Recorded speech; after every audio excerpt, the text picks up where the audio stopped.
Fire, fire.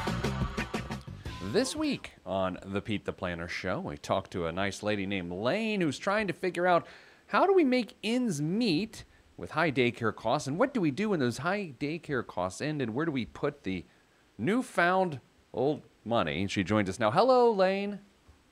Hi, Pete. Did I describe that somewhat accurately? Yes, very much. Yeah, it's a problem, though, the daycare costs. How many kids do you got? 2 little children, 17 months apart, and I think we have 3 more years of it being what it is now. What is it a month right now? 1,500. It'll be 1,700 next year, and that's about as high as we're going to go. Okay, and then, so does it fall off all at once, or does it like fall off like 17 months apart? It falls off. It's going to go the next 3 years will be about the same, and then it's going to go in half, and then it's going to go to hopefully about $300 a month after that. Okay. So we 3 more high years, and then it's going to split in half, and then it's going to go down. So your total annual gross income as a household is $114,000. Who is involved with earning that money? My husband works full-time and makes the majority of that, and I work part-time, and I bring in about $30,000 of that. So is it fair to say that your $30,000 pays for daycare? Correct. And I assume, go ahead. So, yeah, I kind of look at it as about maybe a third to half of my income goes to daycare. Okay, so your $30,000 that you speak of is really $30,000 net as opposed to $30,000 gross. Sorry, $30,000 gross. It is $30,000 gross. Interesting. Okay. Yes. And then, but you're, am I making things up? Are you a contractor or something like that? You have some sort of flexibility or part-time nature of your stuff. I do, yeah. Since we had children, I've started working. I've just kept doing what I'm doing, but I work part-time. And then I will increase kind of at the same time as those child care costs go down. I'll be going back to work kind of on a more full-time basis as I did before. All right. Well, how's it going? I mean, forget all the numbers and these sorts of, do you feel like things are staying steady? Are you going backwards? Are you scared? Are you stressed? What's happening? We've kind of fluctuated. I think now that we have a bit more of a plan, I think we're in okay shape. We would love to see more at the end of the month, obviously. You know, the child care costs, that's challenging. But I think, you know, we're on top of it. And I think we do need a little bit more income to try to keep breaking even and stay steady through the next challenging couple of years. But otherwise, you know, it's staying home and working part-time that's the trade-off, I think, to being with the kids a little bit more. Frank, let's take a look at the numbers if you could pull those up for me. Let's see. You've got $105,000 in long-term savings. You're putting about $1,200 a month towards the long-term. And you've got $45,000 in your savings account. Laine, help me understand with the $45,000 in your savings account, how did it get there, and has it gone down since things have gotten tight? It's gotten there mostly due to stock and I'd say like company stock from my husband's company, saving a tax refund, and a little bit of bonus money. Okay. So we kind of consider that $30,000 is an emergency fund, and then the 15, we look at it as, you know, as right now we're doing a little bit more expenses every month than we are bringing in. I look at that as that is where we're pulling from, that $15K, and then usually, you know, if he gets a bonus or we have a couple more stock distributions coming, we put it right back in there, and that's what's kind of been keeping us afloat, I think. But you've got no debt other than your mortgage, and you've got a small car loan. So it sounds like you really have been making ends meet over the last several months despite the stress. Now, here's a weird question for you. Is there any reason that your time right now wouldn't be the hardest time of your financial life with funding daycare for 2 small children? Can you think of a reason why this wouldn't be difficult? Are you saying, I'm hoping this is our most difficult next few years. Right. That is exactly where I'm at. Yes, I'm hoping that it is, and after that, I think things are looking really good. So does that also mean your part-time work will increase when the kids are in school? Yes. By how much do you think? I'd be very conservative here. I don't want this to go like I go from 36,000 to 250 grand a year. Like what will it go Right. to? The reality is, I think it'll probably go to, say, if I'm grossing 30,000 now. The reality is, it'll probably go to about 50,000, possibly, because I think I'd still like to be around for after school and drive them where they need to go and have a little bit of work-life balance. So it's going to go. It's going to go up a little bit, but it's not going to go up. It's not doubling would be the most. As we sit here and talk, I'm thinking like, all right, what are we dealing with here, Laine? Are we dealing with a short-term problem, a mid-term problem, or a long-term problem? I know definitely we've got some short-term challenges. Let's take a look at the long-term. Let's see what you're doing now. And by the way, how old is Mr. Laine? How old is that fella? 40. 40. Okay, which is a great age for men. And because I'm 40. I know, that's right. We're all about the same age. Yeah, so let's take a look and see what your $1 million day is based on what you have going on now. And I'm going to ignore the stock that is outside of the retirement accounts. Your $1 million day is February 11th, 2036. If you keep doing exactly what you're doing now, February 11th, 2036, you will be a millionaire. And then by age 67, this is your age 67, you'll have $2.7 million set aside for retirement if you keep doing exactly what you're doing now, which will give you a net monthly income of $6,294, but it will feel like $3,076 in today's after-tax dollars. So I put this to you.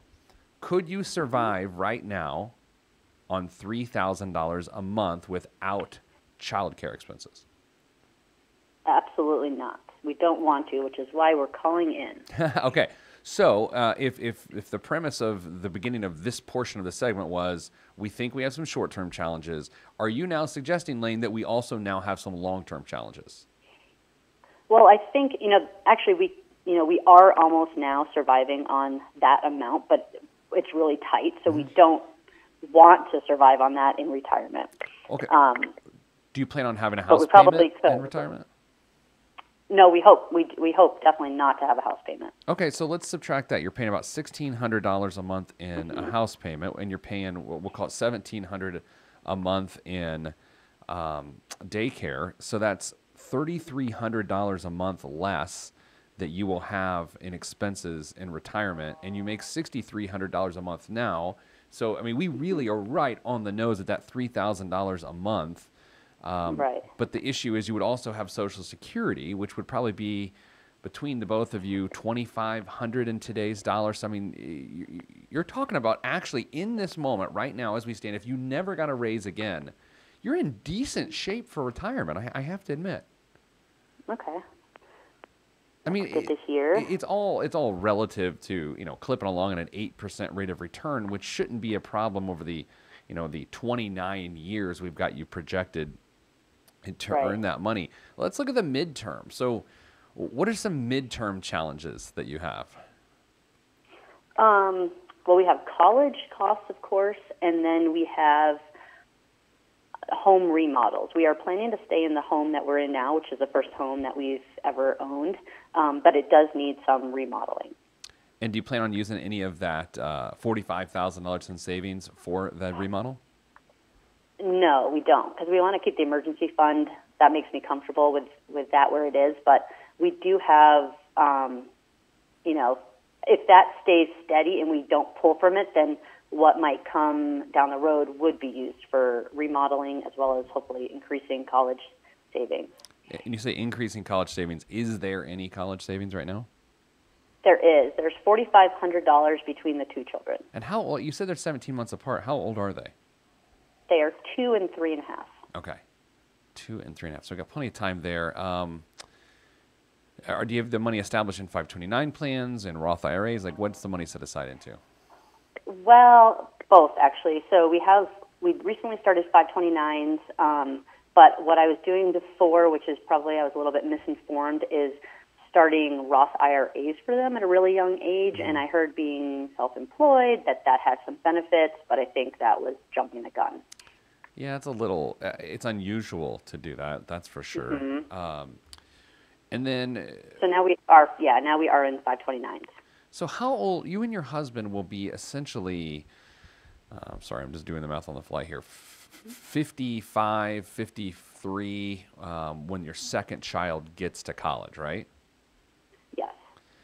Yeah, so we talk about a lot on this show, like ages 47 to 53 are really the hardest years for a person. They don't see it coming. I'm going to go ahead and agree with myself. I think in your Yeah. situation here, if I'm you, not to really have this conversation take an ugly turn, ages 55 to 59 scare the bejesus out of me for you and your family. Got it. It's like, because the long term, it's a fee. What you have going now is feasible because as your income goes up, a higher percentage of your, or the same percentage of a higher amount of income will be saved for retirement, which will only improve the numbers we projected. Because I never project you're going to get a pay increase because I just don't find that to be, the way to do it. So that problem takes care of itself. The short term is stressful, but let's be honest, it's kind of working. You're not going into debt. It doesn't sound like you're going through your savings account. It's not bad. So a question for you with regarding the midterm. So I have, I know you're a big fan of paying off. Well, we have a 30-year mortgage, not 15.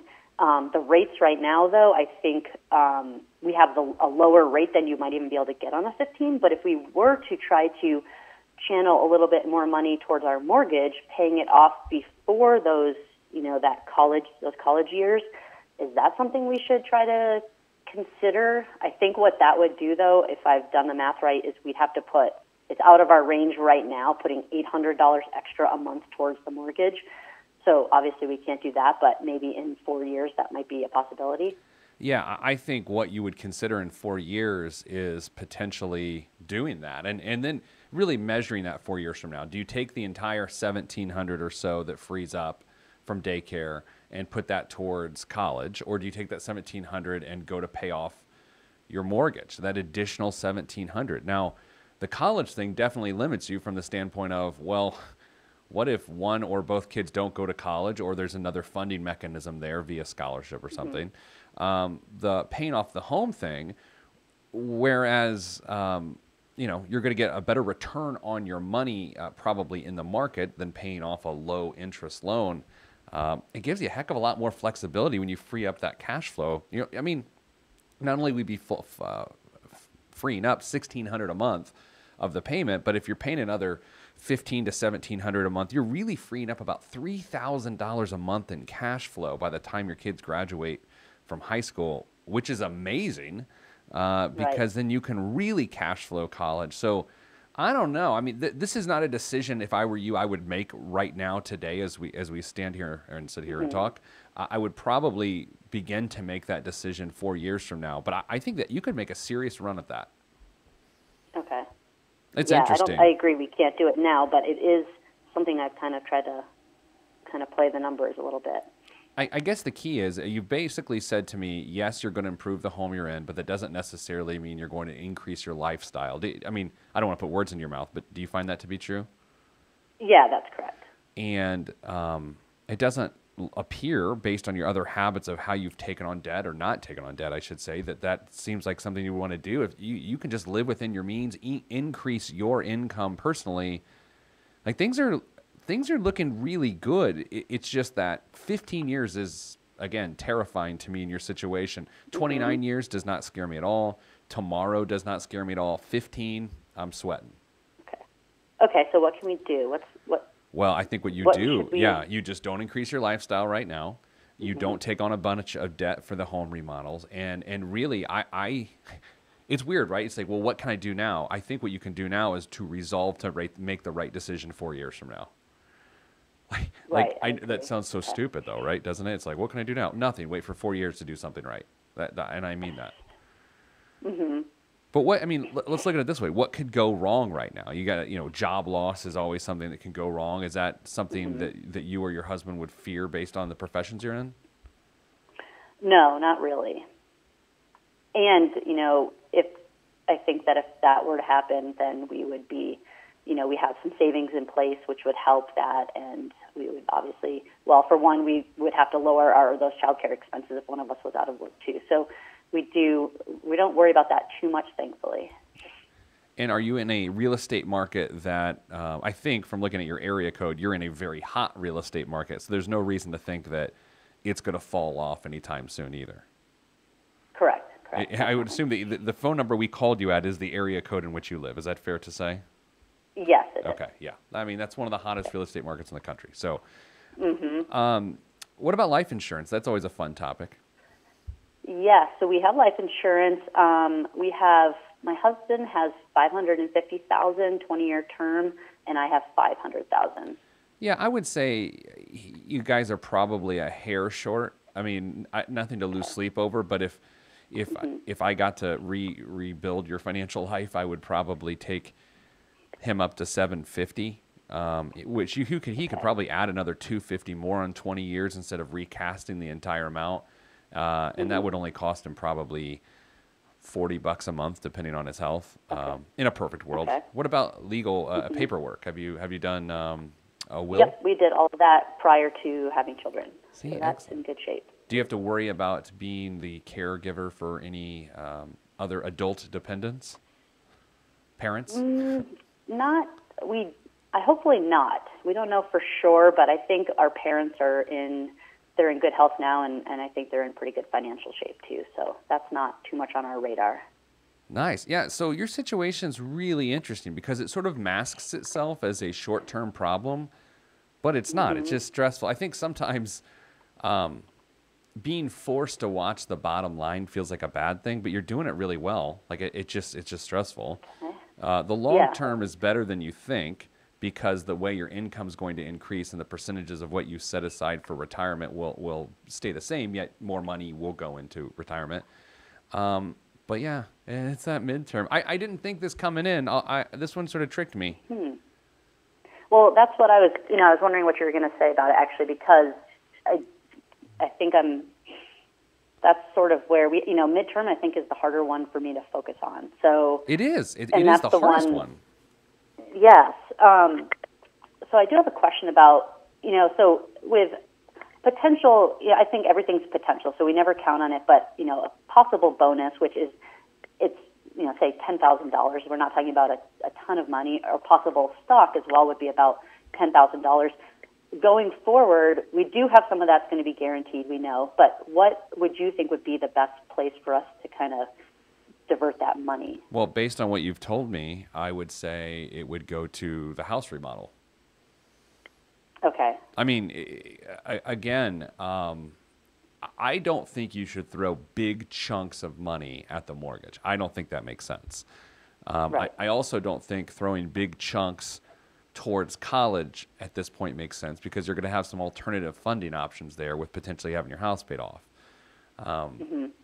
It's tough, right? And I don't necessarily believe you should just go into market investments either because that doesn't necessarily serve a purpose of something you're trying to accomplish. I think if you just told me we're going to remodel the house and it's going to cost us, I assume, tens of thousands, if not $100,000, then why not create the fund for that as opposed to resolving to take on debt for no particular reason? Great. Yeah, exactly. We don't want to do that for sure. What else? What else can I answer for you? Let me see here.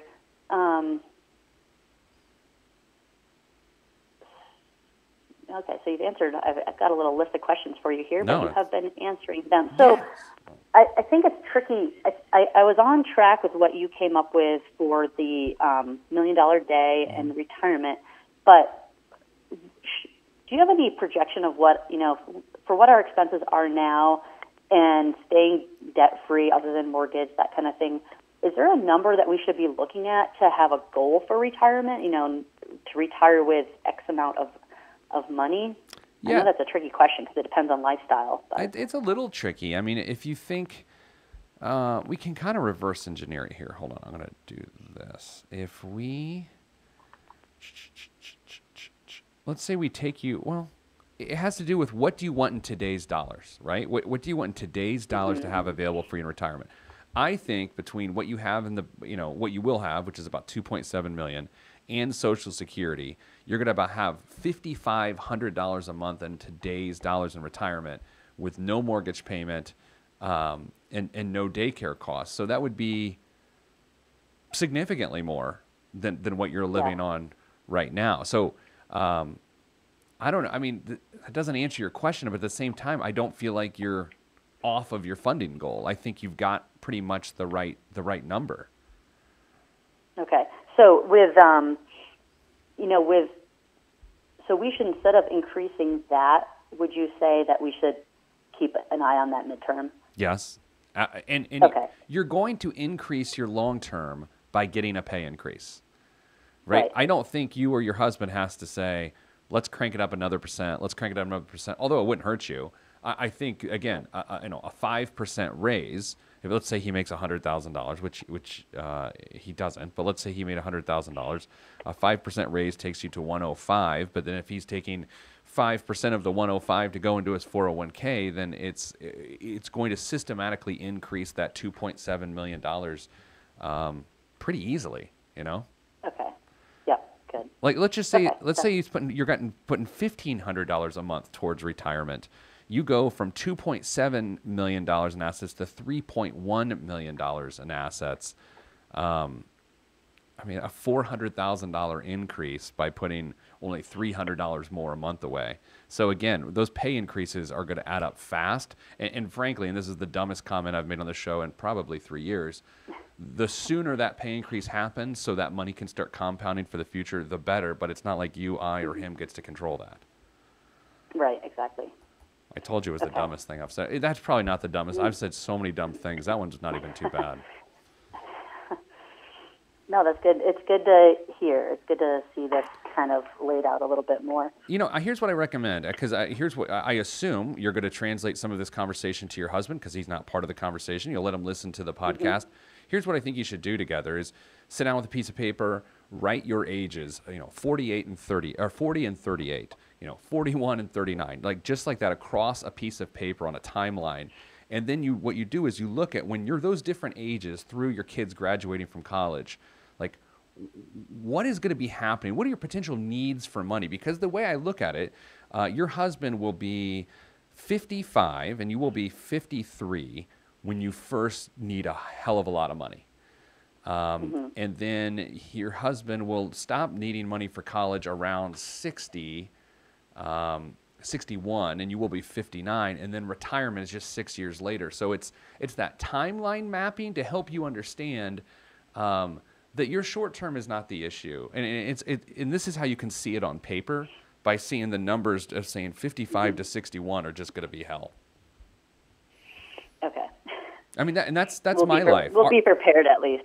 Well, yeah, exactly. I mean, like my wife and I are the same age, and we have a 9 and a 6-year-old. So it's that mid-50s for us too. That, I don't really get into fear a lot, but that's kind of what I fear. Is like, oh my God, mid-50s, I'm gonna need a lot of money. And by the way, you also know what happens in your mid-50s, and what the biggest fear for someone in their mid-50s is losing their job and reemployment, because of at least today's culture is, whether it's spoken or unspoken age discrimination for someone in their mid-50s. So that time frame, we can, Laine, we can project and say we think it'll be scary then, but it's not until we have that 55-year-old mind and the risks associated with being 55 where it really, really is terrifying. This is such an uplifting episode. We should be drinking. No? I know. No, I understand what you're saying, and I agree exactly. So, yeah, I think obviously the best that we can do is prepare ahead of time as much as we can, and hope that doesn't happen. But if it does, be prepared. Well, I think you're good. I think you're doing a good job. Just keep an eye on that midterm. Great. You should be good to go. Anything else? Great. I think that's it. Thank you so much. No, my pleasure. Best of luck to you, and send us updates. We always like updates. All right, sounds good. Thank you. That's it this week for the Pete the Planner show. It's weird to think that, in retirement planning, or you think about financial planning, or the R word, retirement, is the one that constantly comes up. But it's that 10 years before retirement that just kicks a bunch of people in the teeth because they don't see it coming. You've got, the possibility of job loss and age discrimination in your mid to late 50s. You've got college costs for kids. You're clearly closer to the end of your career to the beginning of your career. You've got health concerns. You've got your parents' health concerns. You've got your adult children's financial concerns where you become the sandwich generation. It is overwhelming. And if you're listening to this and I've just overwhelmed you and totally harshed your buzz, I'm very sorry. That's it for this week's show. Man, that got real. All right, have a good day, everybody. We'll see you next time.